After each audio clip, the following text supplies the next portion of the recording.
Since 1948, the Australian Citizenship Act has had a section for loss of citizenship.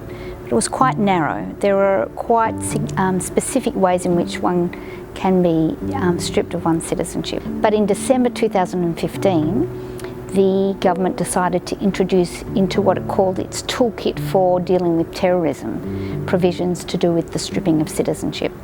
Those provisions were really quite dramatic in my view in terms of changing the balance in terms of the power between the executive and the individual.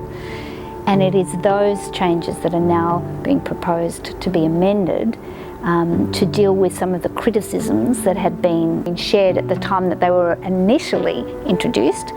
But 3 years down the track, with the Independent National Security Legislation Monitor providing a report on those provisions, the Parliament is now revisiting those provisions. But they're still within the broad toolkit of using citizenship stripping as a way of dealing with terrorism by dual national Australians.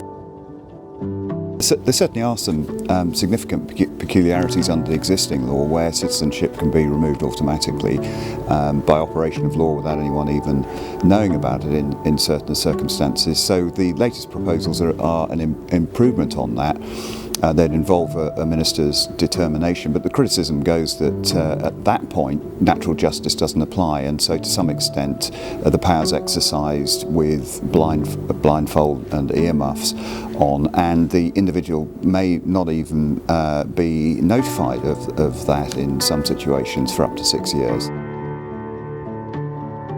My presentation at the seminar is setting up that structure of how citizenship stripping has evolved in Australia to then enable Paul to reflect on the implications of that in terms of Australia's commitment to international human rights frameworks, in particular the International Covenant on Civil and Political Rights. And so in many ways, this is a very particular CIPL, or Centre for International and Public Law event, because it is about looking at domestic law and thinking about the relationship between domestic law and international law, and considering how well Australia is fulfilling its responsibilities as an international citizen.